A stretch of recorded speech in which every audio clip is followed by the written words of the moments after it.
মুসলমান ভাইরা রে আমার, এই পৃথিবীর মধ্যে কোন মানুষ যদি একটা বই রচনা করে, কোন মানুষ যদি একটা কিতাব রচনা করে, ওই কিতাবের শেষে লিখে দেয়, এই বইয়ের মধ্যে যদি কোনো ভুল ত্রুটি হয় ক্ষমার দৃষ্টিতে দেখবেন অথবা আমাদের জানিয়ে দিবেন, আমরা সংশোধন করে নিব, ঠিক কিনা? কিন্তু মুসলমান ভাইয়েরা, আল্লাহ পাক রব্বুল আলামিন এই জমিনের মধ্যে এমন একটা কোরআনুল কারীমকে নাজিল করে দিলেন, আমার আল্লাহ তাআলা এই কিতাবের শেষে নয়, মাঝে নয়, সর্বপ্রথম শুরুতেই আমার আল্লাহ চ্যালেঞ্জ করে দিলেন, জয় কোন সুবহানাল্লাহ। আমার আল্লাহ তাআলা চ্যালেঞ্জ করলেন, এই কিতাব এমন একটা কিতাব, যেই কিতাবের মধ্যে ভুল থাকা তো দূরের কথা, যেই কিতাবের মধ্যে সন্দেহ করলে ঈমান থাকবে না, কথা বলেন ঠিক কিনা? ও মুসলমান ঈমানদার, এই কোরআনুল কারীমের পরিচয় আমরা কিভাবে পাব? এই কোরআনুল কারীম আমাদের কাছে একটা মেহমানের মতো। এই কোরআনুল কারীম ধরেন আমাদের মাঝে যখন নাজিল হয়েছে, আজকে আমরা কোরআনকে কিছু প্রশ্ন করব। ও মুসলমান, এই কোরআনুল কারীমকে যদি আমরা প্রশ্ন করি, হে কোরআন, তোমার নাম কি? দুনিয়ার মধ্যে কোনো বাড়িতে কোনো মেহমান আসলে ওই ব্যক্তিটার নাম জিজ্ঞেস করে কি করে না? যদি আপনি কোরআনকে বলেন, হে কোরআন, তোমার নাম কি? তোমার নামটা আমাদেরকে জানিয়ে দাও, এই কোরআন তার ভাষায় জবাব দিয়ে দেয়, বাল হুয়া কুরআনুম মাজিদ। চিৎকার মেরে বলেন আল্লাহু আকবার। এই কোরআনকে যদি প্রশ্ন করি, হে কোরআন, তুমি কোথা থেকে এসেছো? এই কোরআন জবাব দিয়ে দেয়, ফি লাউহিম মাহফুজ। জোরে কোন সুবহানাল্লাহ। ও মুসলমান, এই কোরআনকে যদি প্রশ্ন করি, হে কোরআন, তোমাকে কে পাঠিয়েছে? কার থেকে তুমি এসেছো? কোরআন সুন্দর ভাষায় জবাব দিয়ে দেয়, তানজিলুম মির রাব্বিল আলামিন। চিৎকার মেরে বলেন আল্লাহু আকবার। ও মুসলমান, শুধু তাই নয়, যদি বলি কার মাধ্যমে এসেছো, এই কোরআন তার ভাষায় জবাব দিয়ে দেয়, নাযালা বিহির রূহুল আমিন। জোরে কোন সুবহানাল্লাহ। আমার ভাইরা, আমার বন্ধুগণ, এই কোরআনটাকে যদি আমি আপনি প্রশ্ন করে বসি, হে কোরআন, তুমি কার উপরে নাজিল হয়েছো? এই কোরআনটা সুন্দর করে বলে দেয়, ও আমিনু বিমা নুজিলা আলা মুহাম্মাদ। জোরে কোন সুবহানাল্লাহ। কোরআন বলে, আমি মুহাম্মাদুর রাসূলুল্লাহ সাল্লাল্লাহু আলাইহি ওয়াসাল্লামের উপরে নাজিল হয়েছে। জোরে কোন সুবহানাল্লাহ। ও মুসলমান, এই কোরআনকে যদি প্রশ্ন করি, হে কোরআন, এই পৃথিবীর মধ্যে তোমার আসার কারণটা কি? কেন তুমি নাজিল হয়েছ? আমার ভাইরা, আমার বন্ধুগণ, কোরআনুল কারীম জবাব দিয়ে দেয়, এই কোরআনুল কারীম জবাব দিয়ে দেয়, কিতাবুল আনজালনাহু ইলাইকা লিতুখরিজান নাস মিনাজ যুলুমাতি ইলান নূর।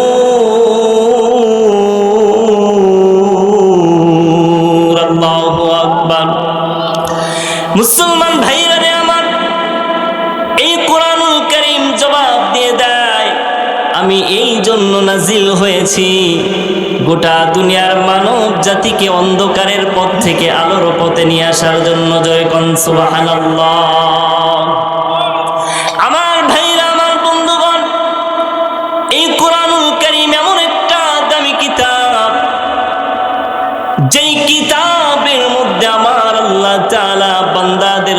সুসংবাদের ঘোষণা করেছেন। কোরআনকে যদি বলা হয় শুধু কি তুমি হেদায়েতের জন্য এসেছো, কোরআনুল কারীম বলে না না, শুধু এই জন্যই আসি নাই। কোরআনুল কারীম বলে ওয়ানুনাজ্জিলু মিনাল কুরআনি মা হুয়া শিফাউন ওয়া রাহমাতুল লিল মুমিনিন।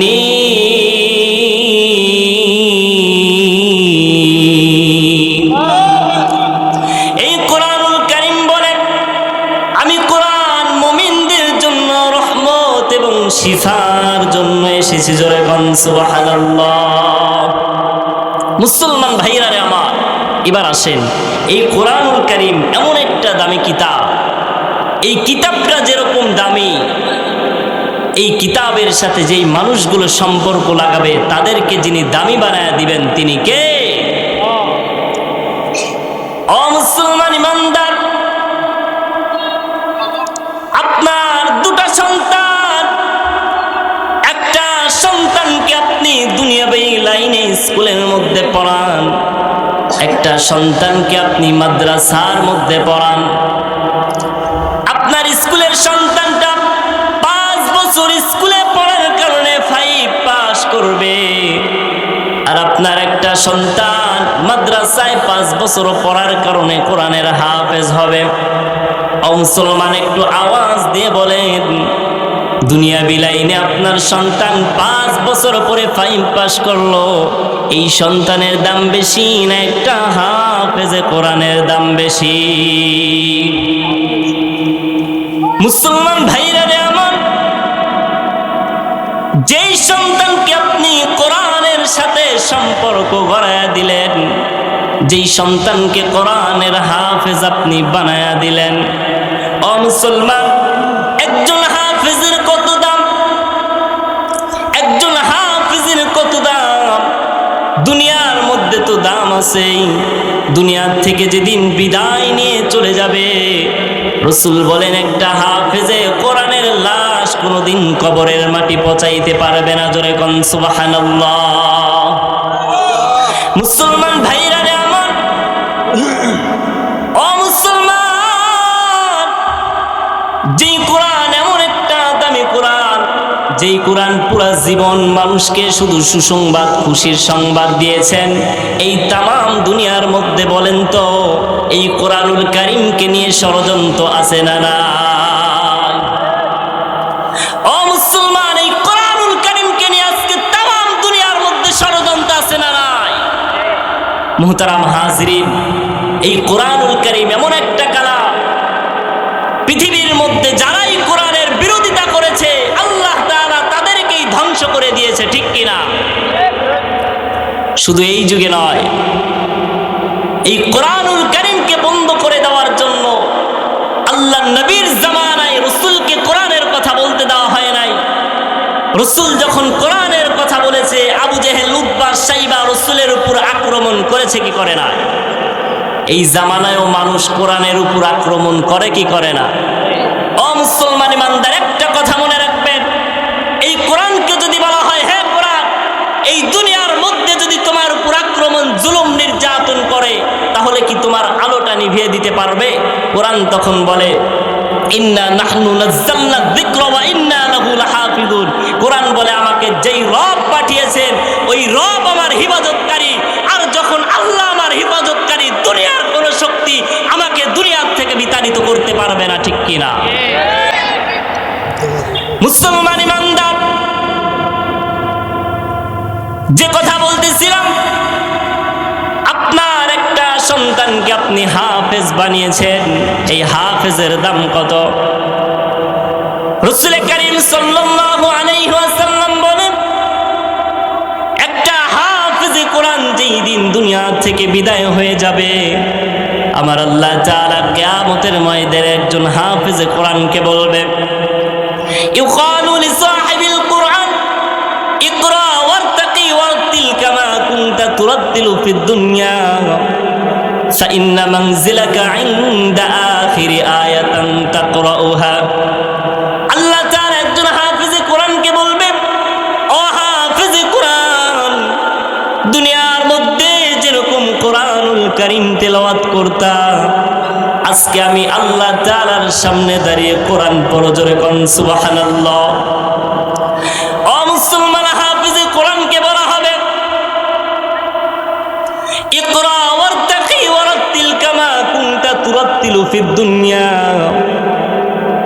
দুনিয়ার মধ্যে কোরআনুল কারীম তিলাওয়াত করেছো সওয়াবের আশায়। ফাইন্না মানজিলাকা ইনদা আখিরি আয়াতান তাকরাউহা। ওয়া হাফেজ কোরআন, আজকে কোরআনুল কারীম তিলাওয়াত করবা, একটা করে আয়াত পড়বা আর একটালা জান্নাতে উঠতে থাকবা, জোরে কোন সুবহানাল্লাহ। ও মুসলমান, শুধু তাই নয়,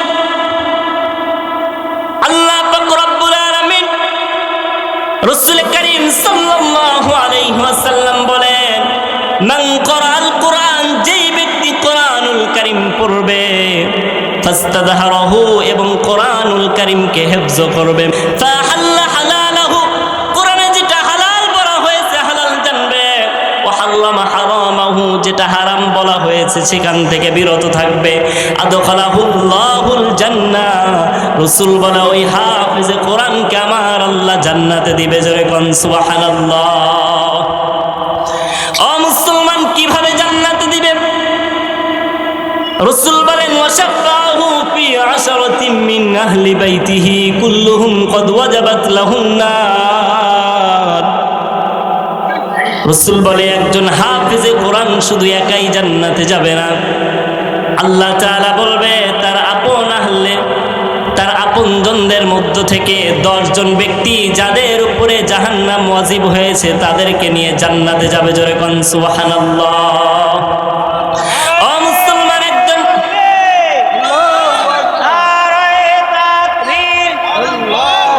আল কোরআনের আলো, আল হাদিসের আলো, আমার নেতা তোমার নেতা,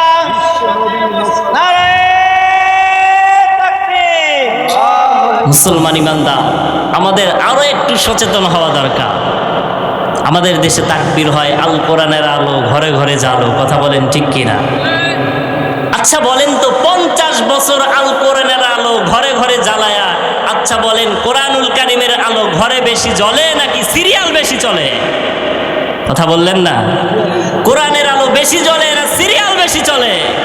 ও মুসলমান, যেই কোরআনুল কারীম 50 বছর জ্বালানোর পরে ঘর থেকে সিরিয়াল যাচ্ছে না, ওই কোরআন আর আমরা ঘরে রাখতে চাই না, কথা বলেন ঠিক কি? তাহলে কোরআন কোথায় নিতে চায়? বলেন, কোরআন কোথায় নিতে চায়? এমন একটা জায়গায় নিতে চায় যেখানে কোরআন নিলে রাস্তার ইট বালু আর খাইতে পারবে না, কথা বলেন ঠিক কিনা? ও মুসলমান, যেখানে কোরআন নিলে বিধবা ভাতার কাজ আর খাইতে পারবে না, কথা বলেন ঠিক কিনা? মুসলমান ইমানদার, সেই জায়গায় আমরা কোরআন নিতে চাই।